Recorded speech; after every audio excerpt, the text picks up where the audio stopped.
Chapter 20. That night Bullet came into the kitchen while his parents were having their dinner. His father served onto the 2 plates from a platter of pork chops, a bowl of stewed tomatoes, and a bowl of noodles. The old man was just starting to serve when Bullet came in. There were 5 chops, 3 for the old man, 2 for his mother. She used to cook pork chops up in 9s, 3 for him, 2 for her, 3 for Bullet, and the extra one against a large appetite. The extra one always got eaten. She used to cook platters of food to feed all of them, her hands quick and strong, making bread, washing up, her voice sharp and quick. No matter how stony his father sat, she put all the quickness she had into that room, until they started leaving. No more Johnny to fight back, no more Liza to go stand beside her mother with tears rolling out of her eyes. Now his mother sat as stony as his father, all her quickness gone. Bullet walked over to the shelves. He wanted to slam his fist through the glass panes of the cupboard door, but why so angry? Because there was always nothing he could do, because Liza shouldn't have left her here like this with the 2 of them, because he was going to leave too. He was going to have to leave the farm behind and never come back, never work his own crops out of it and make it as good as it once had been. And he could have done that. He could feel that in his back and his hands, but he'd known for years now he was going to lose it. So why so angry? Because he wasn't doing a damn thing for her. Couldn't. Just adding to it for her. Too bad. Tough luck. No compromising, he warned himself, because he wanted to do something, even knowing he couldn't change anything, not the way things were, not the way things were going to be, because he couldn't stand to be one of the things that worked to break her. He wouldn't be, he didn't want to do that. That could scare him cold down through his jittery bones. I never thought, Bullet thought, knowing how he looked right then as if he could stand outside the window and see himself, straight back and shoulders stiff, chin high, face a mask, and the skin of his head bronzed. He hoped not, he hoped he wasn't, but he couldn't be sure. He just didn't know how much like his old man he was. Thoughtfully, Bullet took a can of spaghetti out of the cupboard, opened it, scraped the coagulated mass into a pan, and put it over a low flame on the stove. He left the wooden spoon in the pan. He took down a bowl and got out an eating spoon, thinking. He stirred the loosening stuff in the pan, wondering how they managed to get that bright red-orange color to their sauce. He poured himself a glass of milk, drank it down, then poured himself another. "Okay," he said to himself. Behind him, utensils clanked against china as they ate. Nobody said anything to him, but he could feel the anger pouring out of the old man. It blew all around him. "Go away, go away." "In time," he answered, ignoring it in the meantime. Steam came up from the pan, and he scraped some spaghetti into his bowl. He took a deep breath, then carried the bowl, glass and spoon to the table. He pulled out a chair and sat down. Without looking around, he started to eat. The air in the room got very still, like an iceberg forming all at once. Bullet looked up briefly. His father stared at his plate, his mouth working. His mother stared at the middle of the table, just waiting.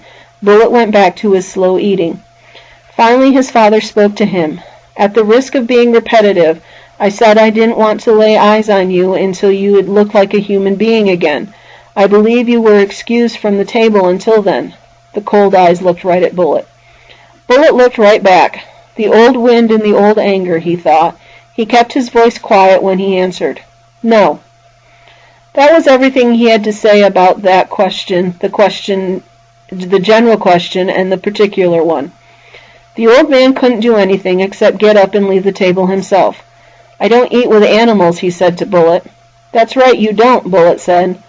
The only question was how the old man was going to approach this. "So you're not going to respect my desire not to have to look at you?" his father said. He didn't move his eyes from Bullet's face. Bullet didn't need to say anything to that. "Nor my request not to have you at my table?" "It's her table, too." "Abigail?" She looked at Bullet, then, and he couldn't tell what she was thinking. She looked along at her husband, still without expression. She didn't say anything. Bullet heard what that was supposed to say. "I'll stand by him as long as we live." Well, he knew that. He wasn't going to quarrel with either of them about that. His father chewed on his meat, ignoring both of them. After a long time, he said, "I'll take some applesauce." Bullet dug into the spaghetti again. The old man was just going to pretend it hadn't happened. "We're out of applesauce." "You should have told me. I was in town today. You could have done a shopping." The table they ate at was made of wood, scrubbed down to smoothness. The joints between the separate boards had been made so close that you could see just a thin pencil line where one piece ended and the next began. The table had been put together the same way the 14-footer had, somebody's best work. It was old as the farmhouse. "I didn't know you were going," she said. "You should have told me it was time to do a shopping." She didn't answer. "There's no call for us to run out of food." Nobody said anything. Bullet ate. The stuff mushed in his mouth. He couldn't even chew it. "I didn't know you'd be going into town," she finally answered. "The fan belt on the tractor is giving out," he told her. "I had to get it replaced." What was she supposed to say to that? "And you know I don't enjoy pork without applesauce," the old man said. I'm sorry. That's what she was supposed to say. The hell with that. Bullet pushed his chair back from the table and went to refill his bowl, creating a diversion. When he sat down again, he looked at his mother. "This stuff is terrible," he told her. "Want some?" She shook her head, but her eyes had come alive. "Can you eat this pork chop?" She had one left on her plate. Before Bullet could answer, the old man announced, "If you don't want it, I'll take it. I've got room." When nobody responded right away, he said, "Pass me your plate. There's no need to let it get any colder than it is."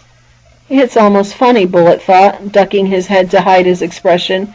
He looked sideways at his mother. "You reap what you sow," his father announced. "Samuel, do you hear me? You reap what you sow."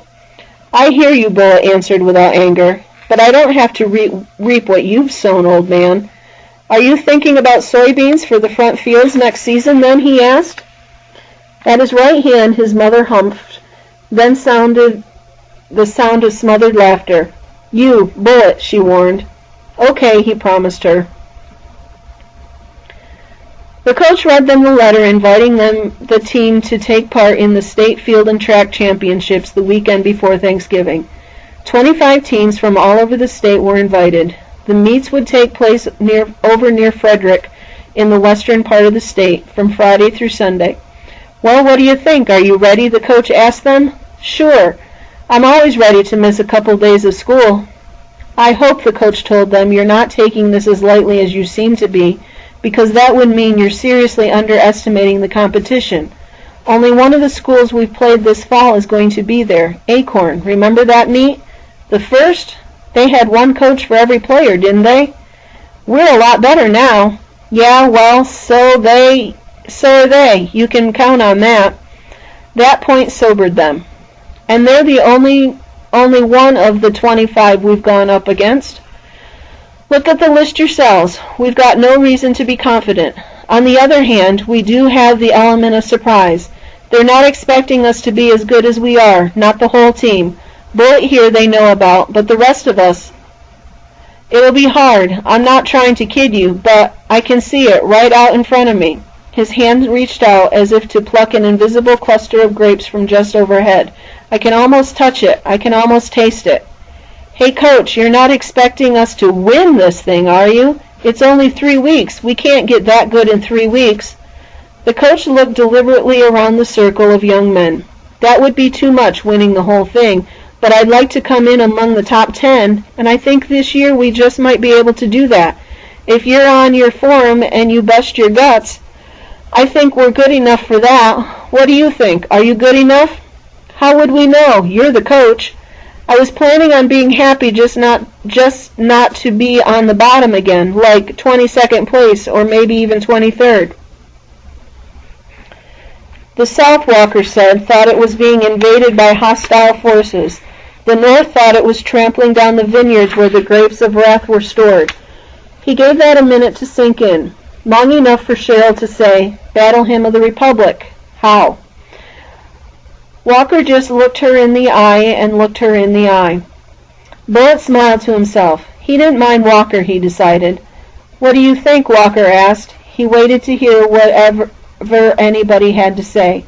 "People were different back then," somebody said, "so we can't think like they did at all." "What do you mean different?" Walker asked. "Well, they really believed in what they were fighting about. The Southerners really believed in their right to own slaves. The Northerners really believed slavery was wrong. To the Southerner, freeing a slave was like giving your dog equal rights, you know? Dressing him up and letting him eat at the table with you. You telling me that to prove things are different now? A black kid asked. Walker let a wave of laughter ripple over the room before asking another question. Are people different? People now? Cheryl asked. Sure, we know so much more. Are you saying that knowledge is the key to progress? Somebody demanded. Well, look at the way they used to think war was romantic, dying for your country and all that. They didn't know. Just marching along like sheep to the slaughter. I guess we are really different, Mr. Walker. I guess they wish we were the same, don't you think? No draft protesters, no freedom riders, just followers. Wait a minute, Walker said. Did you know that there were riots when Lincoln announced the draft? Silence greeted this. And what about John Brown? Isn't he the original freedom rider? What are you trying to say? Somebody asked. That we never learn and just make the same mistakes over and over? History repeats itself, Cheryl said. I'll tell you what I think, one of the black girls said. The South was being invaded. Now listen, if the Russians put up a fort on Deal Island, wouldn't you think just that? Sabrina's right. We would feel invaded. Of course we would, because we'd be invaded, jerk. So we'd go trampling down the vineyards, right? Spare me another metaphor. Well, it's a good one, because it's interesting, because it's so ironic. The grapes of wrath. If you trample the grapes of wrath, it should mean you put a stop to war. The Civil War was another war to end all wars, but I thought World War I, which didn't do the job either. When are people going to learn that making war is not the way to end wars? Yeah, then what is? Because if you're so smart and know the answer, I wish you'd tell us about it before they send me off to get killed. Mr. Walker, what are you getting at? Walker had been watching the class. Ask Mr. Tillerman. No, you don't. Ask Bullitt. Why? Is he awake? Well, that is pretty funny. Okay, I'll bite. Bullitt. Mr. Tillerman, I mean, what is he getting at? Bullitt fixed Walker with a glance. The man was looking at him, not head up, not pressuring, not entirely sure of himself, just interested. He's talking about the old wind in the old anger again, Bullitt said. Not, he could see, what Walker expected him to say. He watched the guy think it through. That's pretty subtle, Walker said. He's right, and he knows it. But I'm here to teach, not mystify. Let's get back to the draft riots. They chewed that one around for a while, asking Walker questions about the draft laws at the time and how much you had to pay someone to go into the army in your place, and what happened to the rioters, and what happened to the draft law.